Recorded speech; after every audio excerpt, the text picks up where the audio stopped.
हाँ, पिछले लेक्चर में हम एल्डिहाइड व कीटोन के निर्माण की विधियों के बारे में बता रहे थे। तो उसमें हम चर्चा कर रहे थे रोजनमुंड अपचयन के द्वारा कैसे करते हैं निर्माण। तो रोजनमुंड अपचयन के द्वारा केवल एल्डिहाइड का निर्माण करते हैं, उसकी चर्चा हम कर रहे थे। रोजनमुंड अपचयन,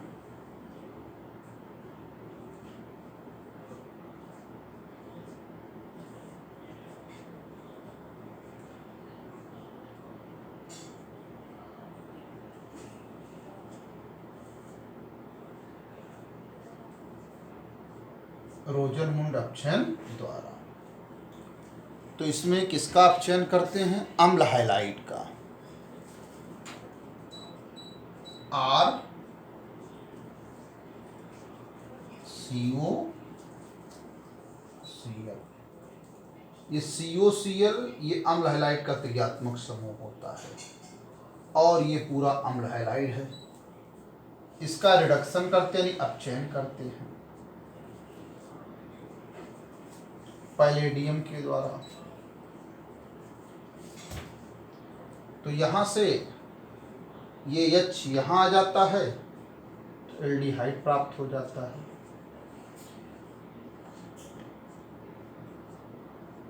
और HCl बैलेंस के लिए यहाँ 2 कर देते हैं।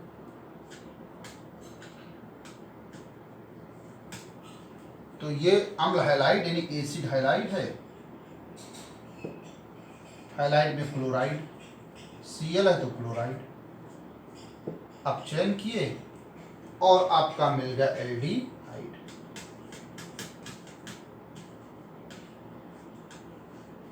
एल्डिहाइड। अब एल्डिहाइड आगे अपचयित हो सकता है एल्कोहल में।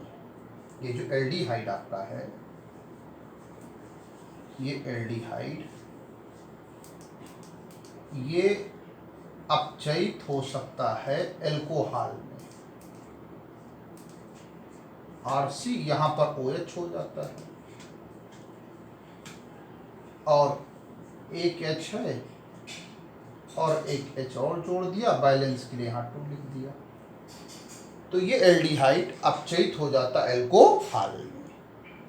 इस क्रिया को रोकने के लिए कि ऐसी क्रिया ना हो, यहाँ पर पैलेडियम जो कैटेलिस्ट है, इसके लिए कैटेलिटिक पॉइजन बेरियम सल्फेट और सल्फर मिला देते हैं। बेरियम सल्फेट और प्लस सल्फर। ये बेरियम सल्फेट और सल्फर जो है, पैलेडियम जो कैटेलिस्ट है, इसके लिए कैटेलिटिक पॉइजन का काम करता है, उत्प्रेरक विष का कार्य करता है। ये दोनों इसकी सक्रियता को कम कर देते हैं, यानी केवल रिएक्शन यहाँ तक हो पाती है, आगे रिएक्शन नहीं हो पाती। तो हमारा केवल मिल जाता है एल्डिहाइड। इस विधि द्वारा कीटोन का निर्माण नहीं होता। अब एक लास्ट मेथड और बची है जिसके द्वारा हम एल्डिहाइड और कीटोन का निर्माण करते हैं।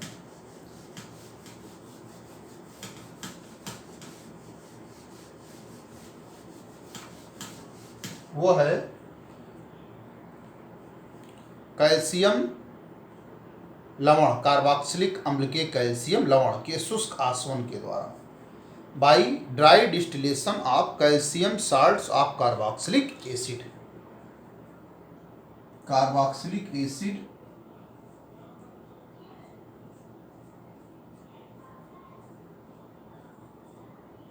कार्बोक्सिलिक अम्ल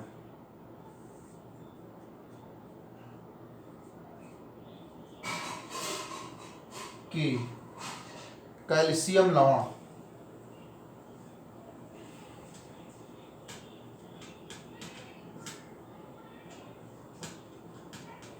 कैल्शियम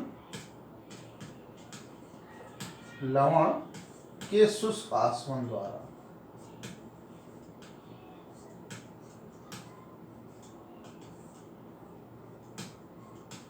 शुष्क आसवन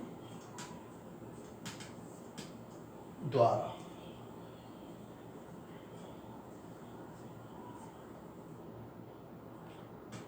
इंग्लिश में कह सकते हैं by dry distillation of calcium salt of carboxylic acid, यानी कार्बोक्सिलिक अम्ल के कैल्शियम लवण के शुष्क आसवन के द्वारा भी एल्डिहाइड और कीटोन का निर्माण करते हैं।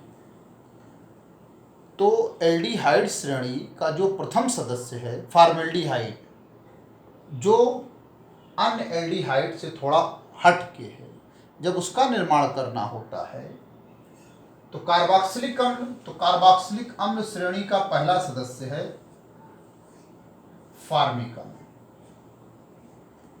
कौन सा अम्ल? फॉर्मिक अम्ल।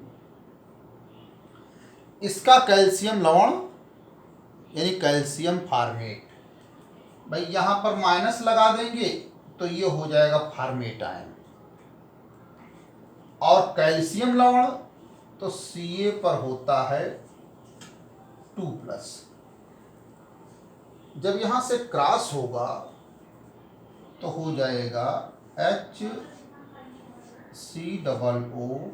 का होल ट्वाइस Ca। यह कैल्शियम फॉर्मेट, यानी किस कार्बोक्सिलिक अम्ल का कैल्शियम लवण? फॉर्मिक अम्ल। ये फॉर्मिक अम्ल का कैल्शियम लवण है, साल्ट में कैल्शियम फॉर्मेट, कैल्शियम फॉर्मेट। इसका जब ड्राई डिस्टिलेशन यानी शुष्क आसवन करते हैं तो यहां से प्राप्त होता फॉर्मेल्डिहाइड HCHO और साथ में कैल्शियम कार्बोनेट। अब इसको ऐसे देख सकते हैं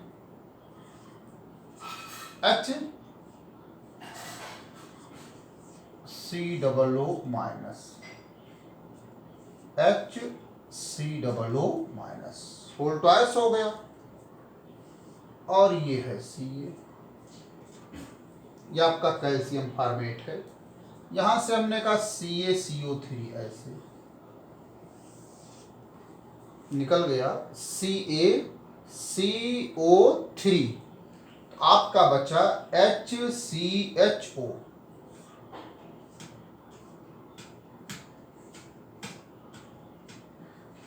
ये आपका फॉर्मेल्डिहाइड,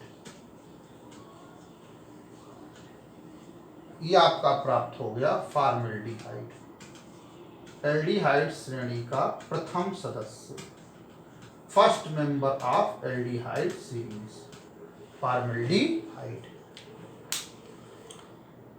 अब अगर फॉर्मेल्डिहाइड के अलावा एल्डिहाइड श्रेणी के अन्य सदस्यों को बनाना है, जैसे एस्टल्डिहाइड या प्रोपेनल्डिहाइड को बनाना है, तो क्या करते हैं, ये जो कैल्शियम लवण लिए हैं एक कार्बोक्सिलिक अम्ल का, वहां पर 2 कार्बोक्सिलिक अम्ल का कैल्शियम लवण लेंगे, एक उसमें से कैल्शियम फॉर्मेट रहेगा और दूसरा यहां पर कोई दूसरा रहेगा। जैसे एक तो कैल्शियम फॉर्मेट HCOO का होल ट्वाइस Ca, यहां पर भिन्न भिन्न कार्बोक्सिलिक अम्ल लेने पड़ेंगे। जैसे ये फॉर्मेट आयन आता है फॉर्मिक एसिड से, हम यहां एसीटेट आयन ले लें, एसिटिक एसिड।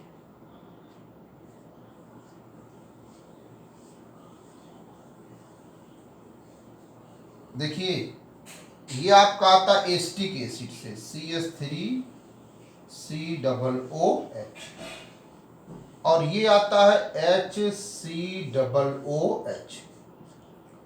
ये फॉर्मिक अम्ल का कैल्शियम लवण है और ये एसिटिक अम्ल का कैल्शियम लवण है, यानी 2 भिन्न भिन्न कार्बोक्सिलिक अम्ल के कैल्शियम लवण का जब हम शुष्क आसवन करते हैं तो एल्डिहाइड श्रेणी के अन्य सदस्य प्राप्त होते हैं, फॉर्मेल्डिहाइड को छोड़कर जितने भी हैं।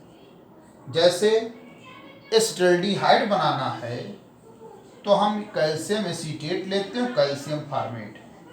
यहाँ से ऐसे साल्ट में CH3 और CHO, और ये आपका CaCO3, यही चीज 2 बार हो जाएगी। यहाँ से CH3CHO एस्टल्डिहाइड,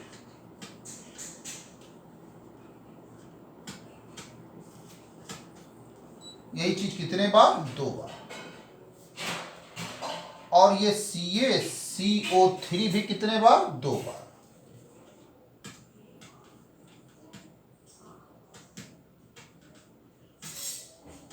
ये आपका बन गया एसिटल्डिहाइड। अब एल्डिहाइड श्रेणी का कोई भी सदस्य बनाना है तो यहां पर हमने R लिख दिया।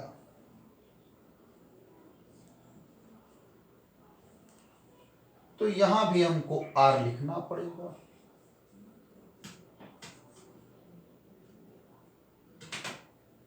अब अगर एस्टल्डिहाइड बनाना है तो R आपका मेथिल होगा, CH3। अगला सदस्य प्रोपिल्डिहाइड बनाना है तो R हो जाएगा C2H5। अगर ब्यूटिल्डिहाइड बनाना है तो R हो जाएगा C3H7। एल्डिहाइड श्रेणी का ये दूसरा सदस्य बन जाएगा जब R के स्थान पे रखेंगे CH3। तीसरा सदस्य जब R के स्थान पर रखेंगे C2H5। चौथा सदस्य जब R के स्थान पर रखेंगे C3H7। तो इस तरीके से एल्डिहाइड बनते हैं। अब कीटोन की बात करते हैं। तो कीटोन में 2 प्रकार के कीटोन होते हैं, सिमेट्रिकल और अनसिमेट्रिकल कीटोन। सिमेट्रिकल कीटोन बनाना होगा तो केवल एक कार्बोक्सिलिक अम्ल का कैल्शियम लवण रहेगा, और अगर अनसिमेट्रिकल बनाना होगा तो 2 कार्बोक्सिलिक अम्ल के कैल्शियम लवण रहेंगे। जैसे कीटोन में मान लो हमको ये बनाना एसीटोन CH3COCH3, ये आपका सिमेट्रिकल कीटोन है।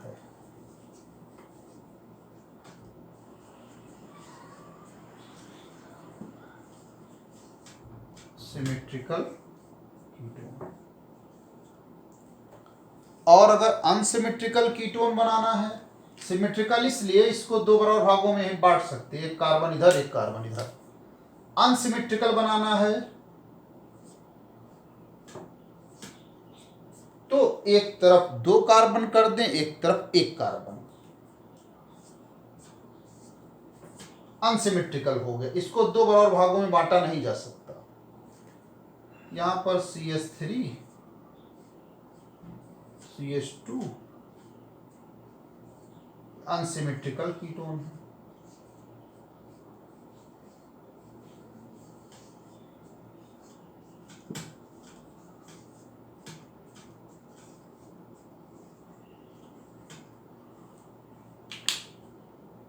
ये सिमेट्रिकल, ये अनसिमेट्रिकल।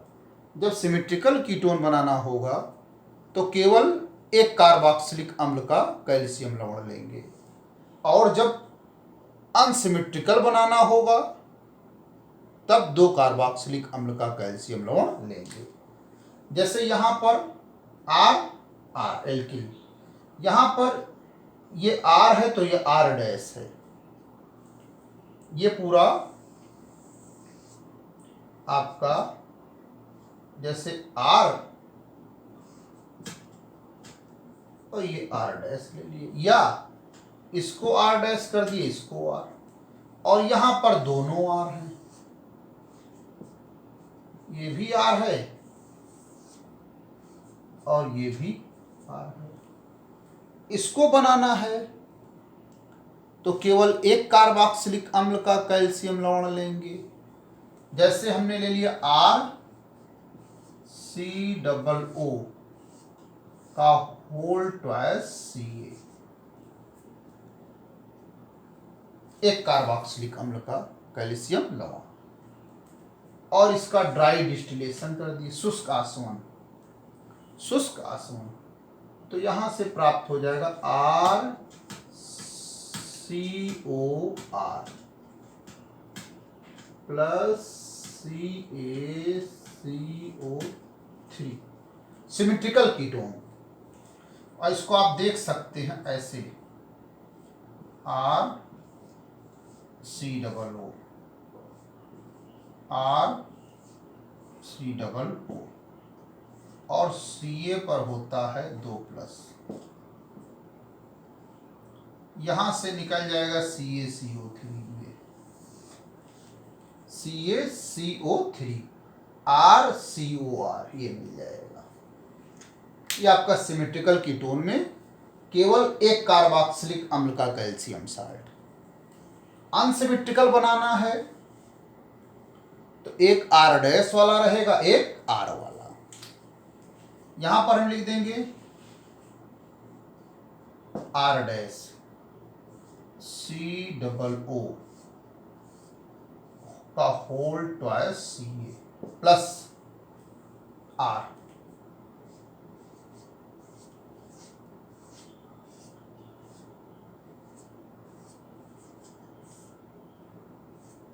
अब यहां से RCOR' या R'COR, R'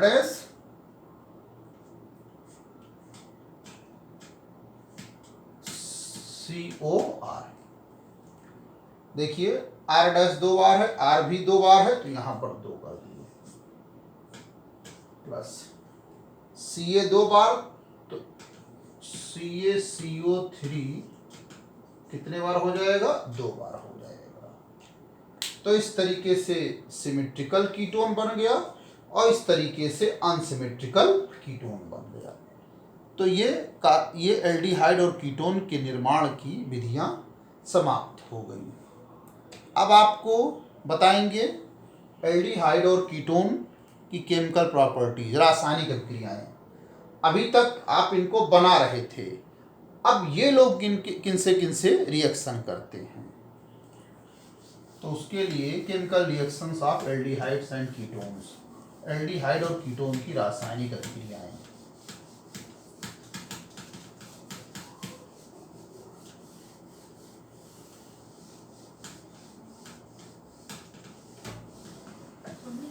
एल्डिहाइड और कीटोन की रासायनिक अभिक्रियाएं।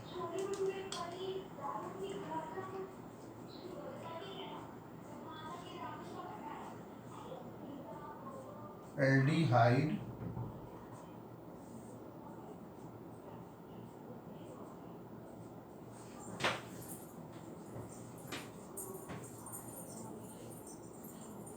और कीटोन की रासायनिक अभिक्रियाएं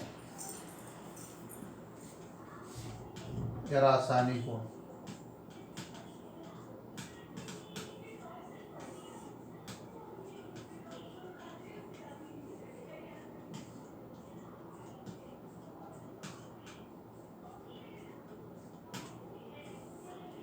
एल्डिहाइड और कीटोन की रासायनिक अभिक्रियाएं, chemical reactions of aldehydes and ketones. तो एल्डिहाइड और कीटोन्स की रासायनिक अभिक्रियाओं के संदर्भ में, चूंकि एल्डिहाइड और कीटोन दोनों में होते हैं CO, कार्बोनिल समूह, कार्बोनिल ग्रुप्स, एल्डिहाइड्स में भी होते हैं और कीटोन्स में भी। इसलिए एल्डिहाइड और कीटोन की कुछ अभिक्रियाएं समान रहेंगी क्योंकि दोनों में है CO। उसके बाद कुछ अभिक्रियाएं एल्डिहाइड और कीटोन की अलग होंगी। क्यों? एल्डिहाइड में एक तरफ H है और एक तरफ R है, और कीटोन में दोनों तरफ R है। तो कुछ अभिक्रियाएं रहेंगी जो एल्डिहाइड कीटोन समानता प्रदर्शित करेंगी और कुछ अभिक्रियाएं रहेंगी जिसमें एल्डिहाइड और कीटोन असमानता प्रदर्शित करती हैं। तो पहले कार्बोनिल समूह की अभिक्रियाएं, कार्बोनिल समूह की, जिसमें एल्डिहाइड और कीटोन समानता प्रदर्शित करती हैं, CO, कार्बोनिल समूह की अभिक्रियाएं।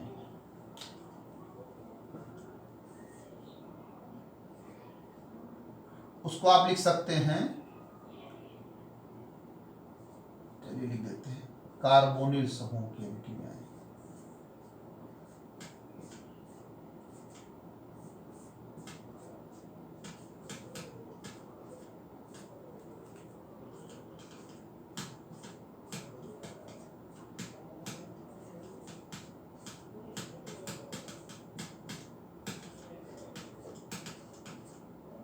कार्बोनिल समूह की अभिक्रियाएं। अब कार्बोनिल समूह बहुत अभिक्रियाशील है। क्यों? क्योंकि जो कार्बोनिल समूह है CO, ये पोलर है, ध्रुवी है, क्योंकि ऑक्सीजन की इलेक्ट्रोनेगेटिविटी कार्बन से ज़्यादा है। इसलिए साझे का जो इलेक्ट्रॉन युग्म है, शेयर्ड पेयर इलेक्ट्रॉन जो है, वो ऑक्सीजन की ओर डिस्प्लेस हो जाता है। इस पर थोड़ा सा माइनस, इस पर थोड़ा सा प्लस आता है। तो अब हम सबसे पहले बात करेंगे कार्बोनिल समूह की अभिक्रियाएं। तो इसमें सबसे पहले हम बात करते हैं योगात्मक अभिक्रियाएं। योगात्मक अभिक्रियाएं क्यों? क्योंकि इनमें पाई बॉन्ड उपस्थित है। योगात्मक अभिक्रिया अधिकतर वे यौगिक देते हैं जिनमें पाई बॉन्ड होता है, क्योंकि इस पर हम कुछ योग कर सकते हैं, जोड़ सकते हैं, और जोड़ने से ये पाई बॉन्ड बदल जाता है सिग्मा बॉन्ड में। तो इसलिए पहले योगात्मक अभिक्रियाओं की हम चर्चा करते हैं। एडिशन रिएक्शन, योगात्मक अभिक्रिया।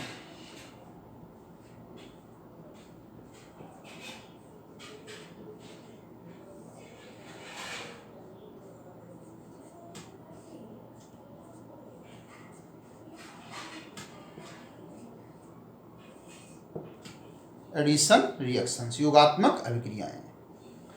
अब योगात्मक अभिक्रियाओं में ये न्यूक्लियोफिलिक एडिशन देते हैं या इलेक्ट्रोफिलिक, यानी इलेक्ट्रॉन स्नेही योगात्मक अभिक्रिया देते हैं कि नाभिक स्नेही योगात्मक अभिक्रिया देते हैं। तो ये नाभिक स्नेही योगात्मक अभिक्रिया देते हैं।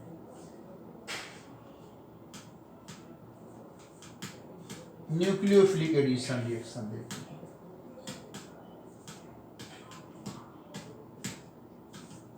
न्यूक्लियोफिलिक एडिशन रिएक्शन देते हैं, नाभिक स्नेही योगात्मक अभिक्रिया देते हैं। जैसे योगात्मक अभिक्रियाएं दो प्रकार की, इलेक्ट्रॉन स्नेही और नाभिक स्नेही। तो प्रश्न उठता है कि नाभिक स्नेही योगात्मक अभिक्रिया ही क्यों देते हैं, इलेक्ट्रॉन स्नेही योगात्मक अभिक्रिया क्यों नहीं देते हैं? उसका कारण देख लीजिए।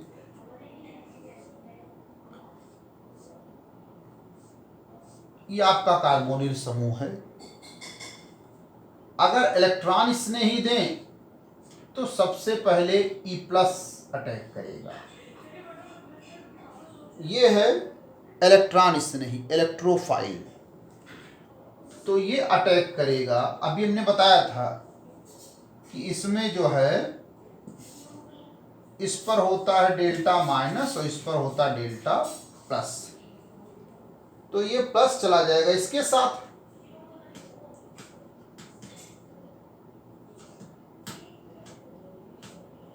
O के साथ E जुड़ गया, O के साथ E जुड़ गया। अब अगर नाभिक स्नेही आक्रमण करता है,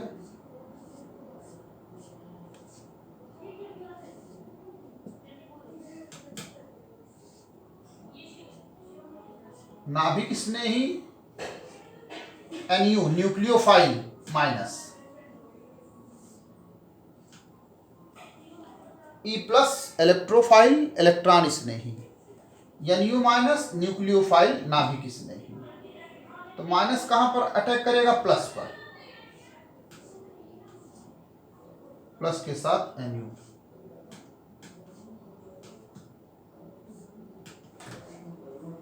और O पर आपका माइनस। अब यहां क्या होता है, ये स्टेबल ज्यादा होता है। जो एनायन है, ये कैटायन कहेंगे, पॉजिटिव, ये पॉजिटिव आयन है, कैटायन। ये आपका कैटायन है और ये आपका एनायन है। ये anion is more stable then cation. Anion जो है केटायन की तुलना में अधिक स्थायी है। उसका रीजन ये है कि ऑक्सीजन इलेक्ट्रोनेगेटिव एलिमेंट होता है और इस पर माइनस आ भी गया तो इसके लिए और अच्छी बात होती है। Anion is more stable then cation. Anion is more stable then cation.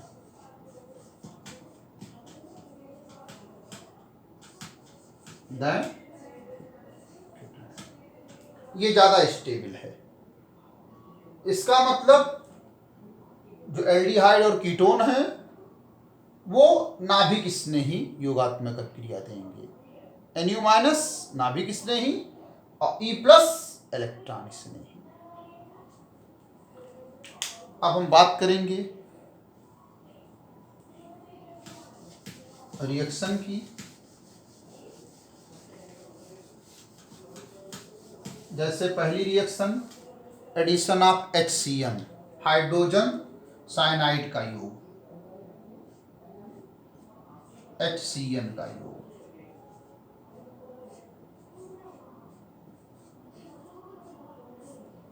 Aldehyde और कीटोन पर। तो दोनों में ये Cu है, ये एल्डिहाइड भी और कीटोन भी। HCN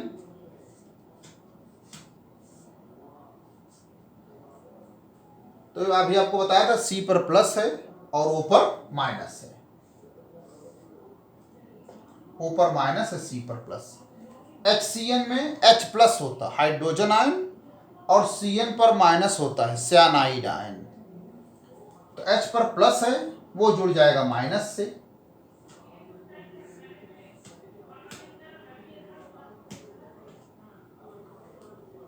और C पर प्लस है साइनाइड आयन इससे जुड़ जाएगा।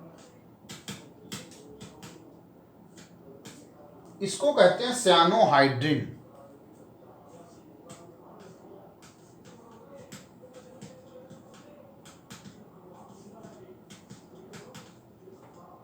सियानोहाइड्रिन।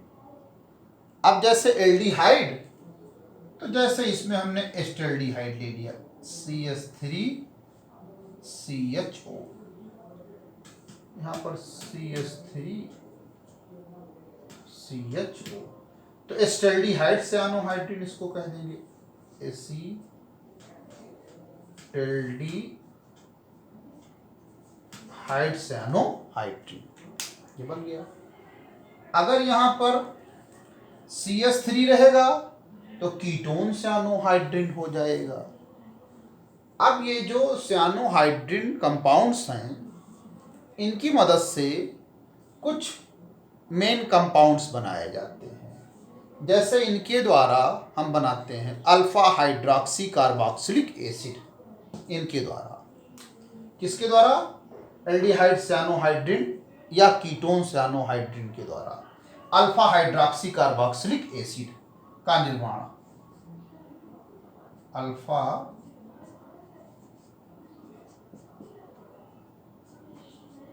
हाइड्रोक्सी कार्बोक्सिलिक अम्ल का निर्माण।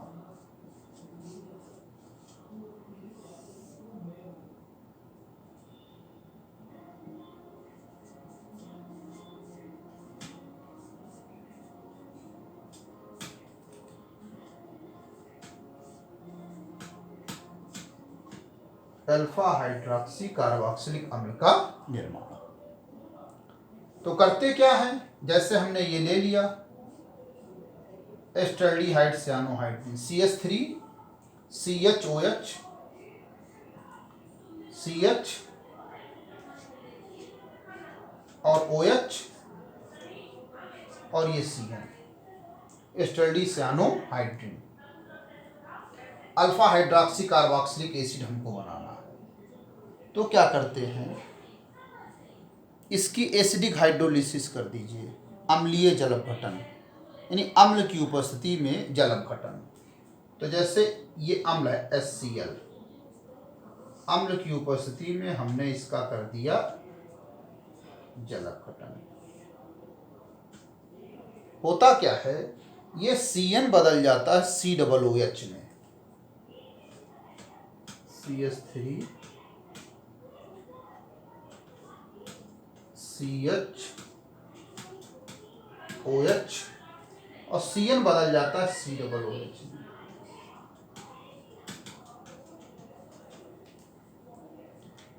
अब देखिए, अगर इसको हटा दें तो कार्बोक्सिलिक एसिड है। कौन सा एसिड? Carboxylic acid. ये जो फंक्शनल ग्रुप है COOH, जो कार्बोक्सिलिक एसिड का फंक्शनल ग्रुप क्रियात्मक समूह होता है, इसके जस्ट बगल वाले कार्बन को अल्फा कार्बन कहते हैं, इसको बीटा कार्बन। क्रियात्मक समूह COOH है, कोई भी क्रियात्मक समूह होता है, उसके जस्ट बगल के कार्बन को अल्फा कार्बन और यहाँ पर उसको बीटा कार्बन। अब ये अल्फा कार्बन है, इससे जुड़ा है हाइड्रॉक्सी समूह OH, तो इसको अल्फा हाइड्रॉक्सी कार्बोक्सिलिक अम्ल, ये कार्बोक्सिलिक अम्ल है। तो ये आपका है alpha hydroxy carboxylic acid, alpha hydroxy carboxylic acid.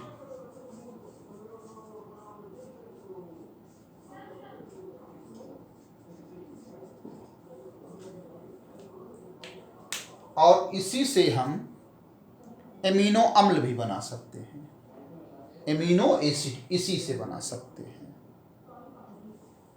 इसी से क्या बना सकते हैं? एमिनो अम्ल।